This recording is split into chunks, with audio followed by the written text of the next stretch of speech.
mentioned, there'll be a lot of landscaping here, so it will help also buffer those buildings from view.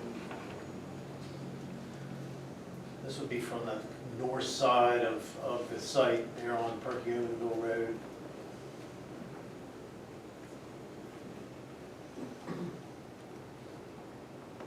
And back to the site plan.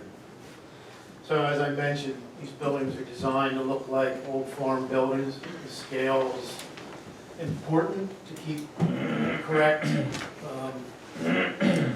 This client is very sensitive to that kind of thing. If you do a barn, it doesn't look like a barn, you hear about it. It's got to look like a barn. The materials, the stone, you know, we've got a couple of unifying materials that we're planning to use here. And one of the bigger materials we're using is the stone, the red colored stone that's existing on the house, and the foundation of that barn is our plan to use that stone throughout these buildings. Again, they're believable, they look like they belong here, they look like they were built here. And basically white siding, the red stone and the white siding. And we're only going to have a handful of materials. You know, there might be some metals in there too, as farm buildings that were added on to over the years. You get a mix of different things. One of the cool things about this kind of architecture is you can add these kinds of things and change materials in an interesting way, and it looks a whole heck of a lot better than a giant 40,000 square foot metal building. As far as site lighting goes, you know, again, keeping with the theme of a farm, there will be probably some lighting on the buildings, but it will be the old farm type lighting. You've probably seen them, gooseneck lights with the actual light itself is up in so that we don't have a lot of glare. You know, it's not our intent to have, you know, a parking lot with light poles everywhere. There will be some lighting on the buildings. There'll be a couple of gooseneck lights at maybe an intersection or two, but it is not our plan to create a whole lot of sight lighting because frankly there's really no need to, you know. This facility is going to be used mainly during business hours and things like that. So, you know, we want to keep it low key. We want to keep it back off the road. We want to have the landscape buffers like Joe's going to show you on his plan. Does anyone have any questions? Well, we also have we have Joe Sella here, who's the from Howell Engineering, who's our project engineer. And Joe can run through just some of the features of the site plan in terms of stormwater and access and buffering. Civil plans? I'm sorry? Civil plans? Yes. As far as, okay. So hi everyone, good evening, I'm Joe Rosella, again with Howell Engineering. We were hired to prepare the site plans, the detailed site plans, grading, stormwater, layout, landscaping. And as Mark mentioned, we didn't really focus on lighting because lighting was more of an architectural amenity than a necessity to try to light it to a standard like you would a shopping center or some kind of a high-intensity use parking lot. We thought that as we continue to refine the plans, we could show where the lighting would be and how that it would be concealed source, LED lighting, or more ornamental, more, again, amenity type than functional.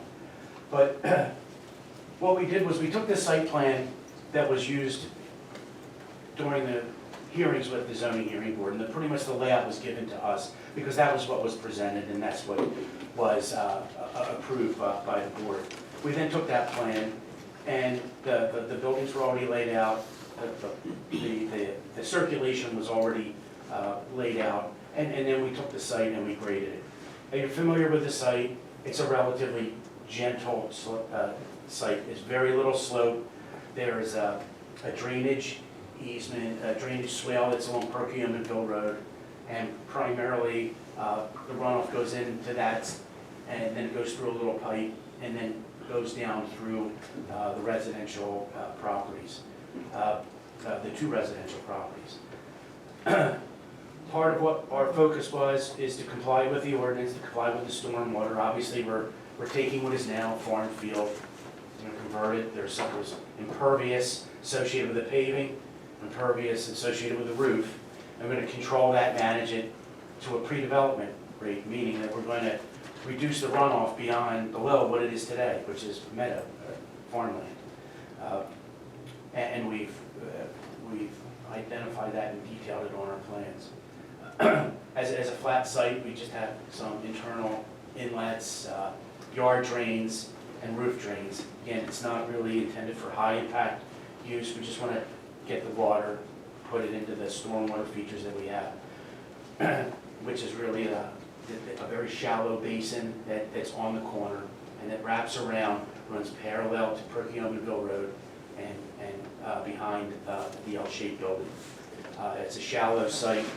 We really have good infiltration rate, so we have to use a system that's accepted by the Conservation District and DEP called MRC, which stands for Managed Release Concept.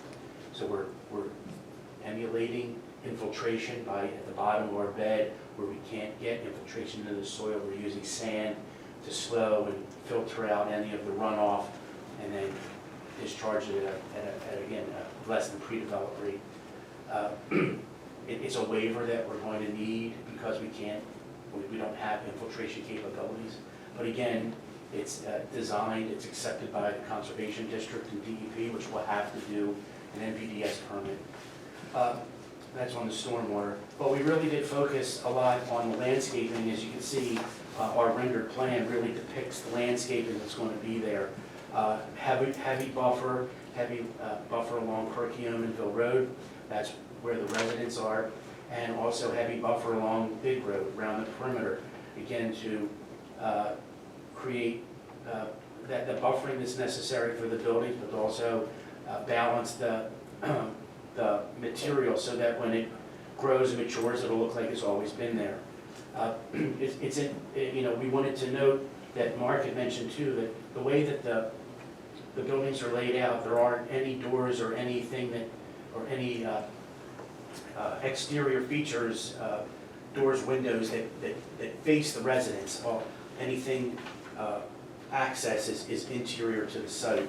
So then again, it allows us to create a lot of landscaping around the perimeter, all of which comply with the ordinances. There were some comments about identifying quantities, maybe making some material substitutions of plants, which we're all agreeable to do. It's all will comply. Generally, the review letter that the consultants put together, LPL and Norm, we feel that we can comply with those comments. As I mentioned, there's a couple of waivers that we would want to talk about, but in terms of the substance of the design and the comments, we can comply with them. We have on-site septic that's in this area. Again, with only 6 employees, there's really not a lot of sewer usage. There's not a lot of water usage. We're less than a house, given the number of employees and even visitors. There may be some events where they're going to display a car or have some kind of ceremony to recognize the completion of a project.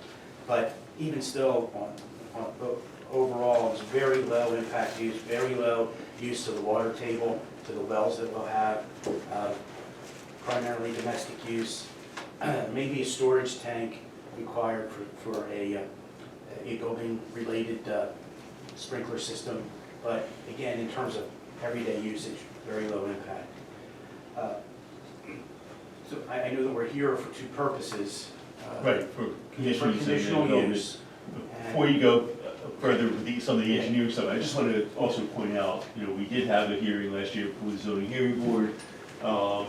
Russ Myers personally testified at that zoning hearing regarding the nature of the use.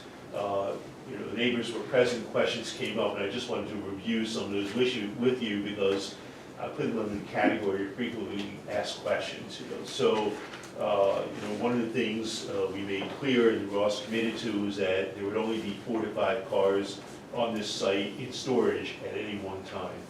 3 to 4 cars would be in the fabrication shop, probably only working on one or two at any given day.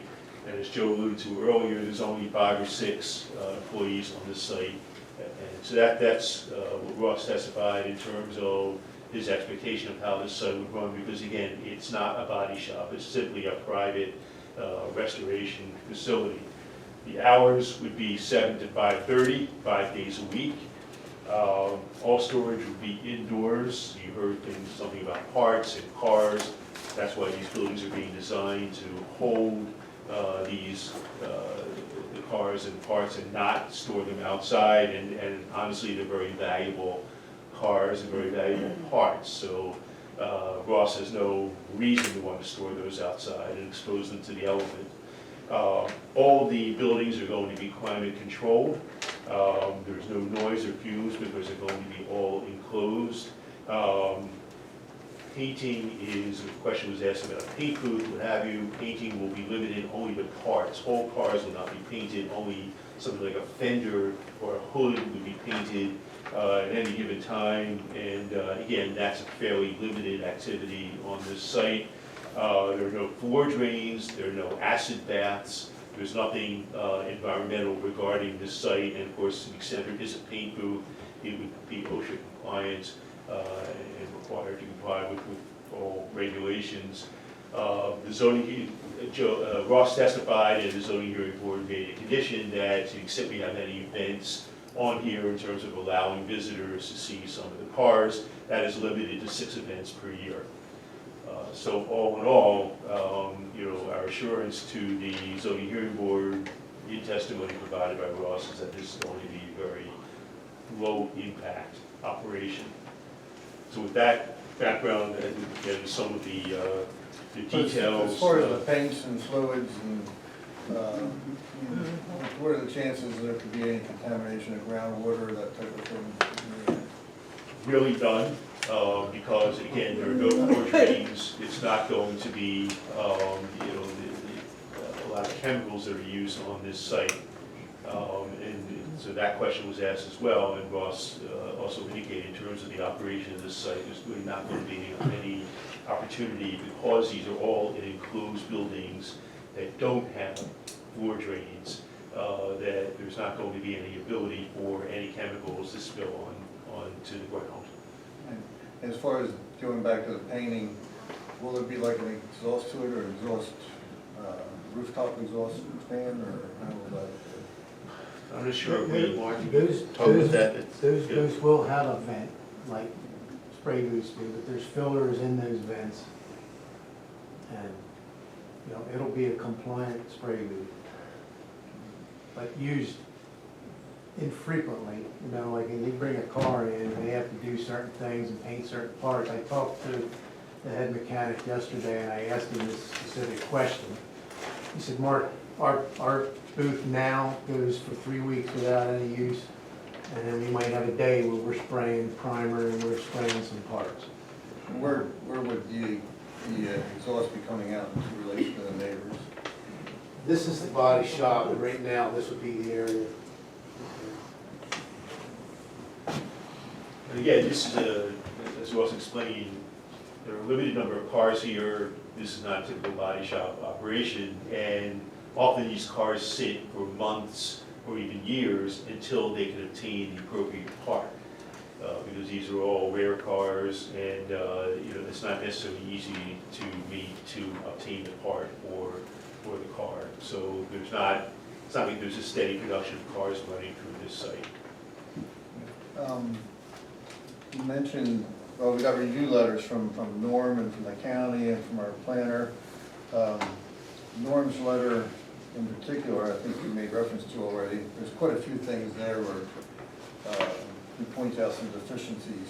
You made the comment that you're comfortable with all his Yeah, comments? so let's run through that, because I think the vast majority of this is all will comply in terms of tweaking. If there's anything you don't want to comply with, we would like to know, of course. Yeah, we want to talk about what we need a waiver from. So let's go through this together. Kind of gives away. under the zoning ordinance provisions. Item number 4 talks about requirements for environmental assessment. Again, it's our feeling on this, that this is a personal hobby site. It is a very limited use. It's not a body shop. It's not even a warehouse. I don't believe that it would trigger the need for an environmental assessment statement. That's one item. Again, it's not really a waiver. It says the board shall determine if one is required for this site. Given the limited capacity of this site, limited operation, we don't believe it's necessary. Ultimately, it's your recommendation and the board of supervisors' decision on that. Any comments on that? No, I think even if a full environmental assessment, if you don't feel that that's warranted, certainly maybe more information about the spray booth and the venting and things like that, and the fact that there aren't going to be any floor drains, and to the extent that there's any parts washing and any chemicals involved, even a document that kind of puts that together so that there's some type of a paper trail, if you will, of what is being proposed.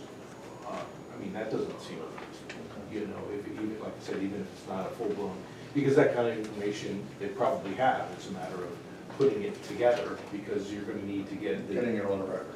Yeah, exactly. Certainly if there's any resident concerns that, that document would be helpful. I think we can deal with that. I mean, much of that's already in the zoning board testimony, and we can pull that out and put it into a memo. And again, that's not a recommendation, I'm just bringing that up, however the planning commission feels ultimately a recommendation to the BOS for their determination, so.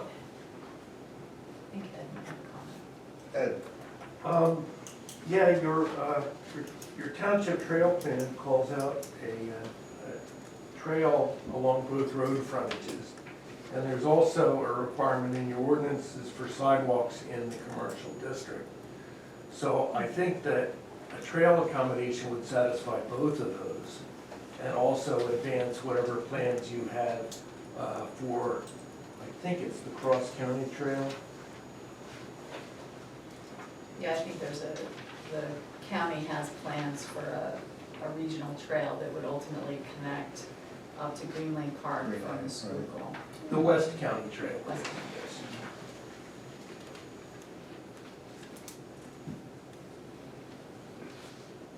right now, Okay. as far as sidewalks go, I mean, there's no other sidewalks even close to this area in the township, but, and as the trail is put in, or the provisions for a trail for a later date, right now, it really wouldn't go anywhere, it would just be on this property, pretty much, right? Yeah, I mean, if you wanted to defer the construction of that, you could at least establish an easement or a right-of-way to accommodate it Okay. at such time that the county or whatever body has the funds to implement the thing. But you don't want an application today to preclude what you may want to do tomorrow. Here, a few years from now. And I think we may have done that with Lords and Ladies. I think we may have required an easement or something for the trail if it moves forward. Is that contemplated trail along Big Road or Perkiomenville? Both. Yeah, I think it comes up Fagley'sville and then cuts over to Perkiomenville potentially. But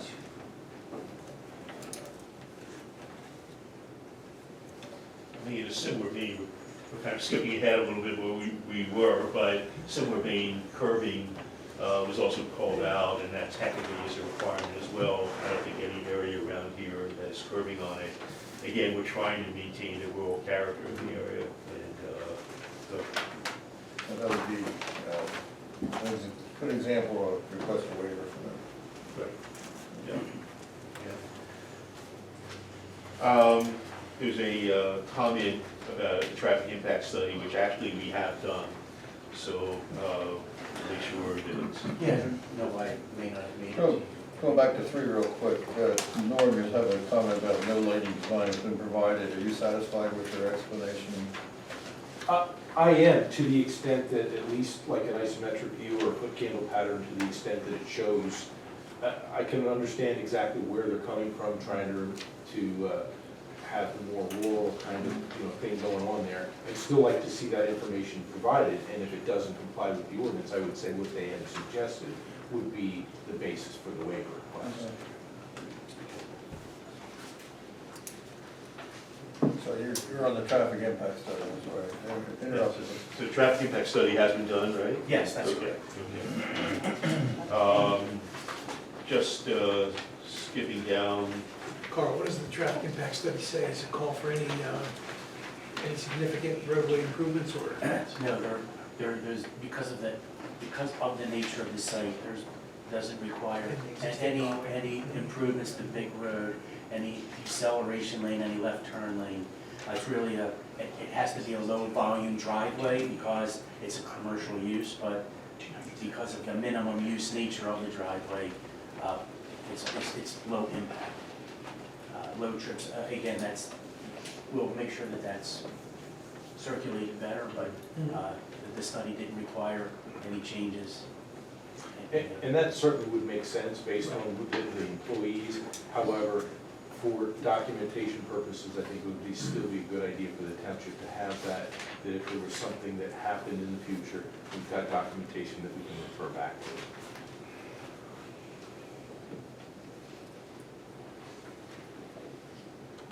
okay. Just kind of skipping down, item number 13 calls out for, Oh, number 10, it seems like you lost a parking space somewhere. Probably will comply. Yeah, that's All right. yeah, but we're really only touching on the things that Okay, you're questioning. Okay. yeah, Right. everything else we're You're good gonna with. comply. yeah, anything I'm Okay. not mentioning is a will comply. Okay. Okay. Actually going to skip down to, under subdivision land development. Yeah, this is over 16. Again, that is where we take access. Requirement is that we take access off the road of lesser classification. That was also a zoning issue, and we received zoning relief from that from the zoning hearing board. It's also with the Saldo, so we would ask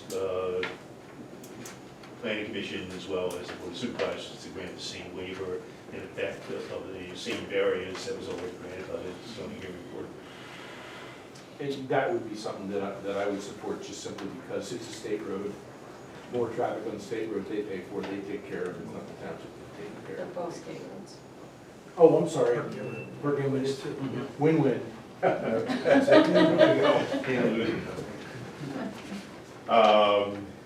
We talked about sidewalks, number 19 and number 21, and I think an easement for a trail would make sense, and we can do that, because again, there is no trail anywhere in the vicinity right now, or any sidewalk, but if we can resolve that by an easement through the property, I think that's a way to deal with it. And then, number 27 talks about water resources impact study. As I think Mark mentioned, and I think Joe reiterated, this is really a low intensity use.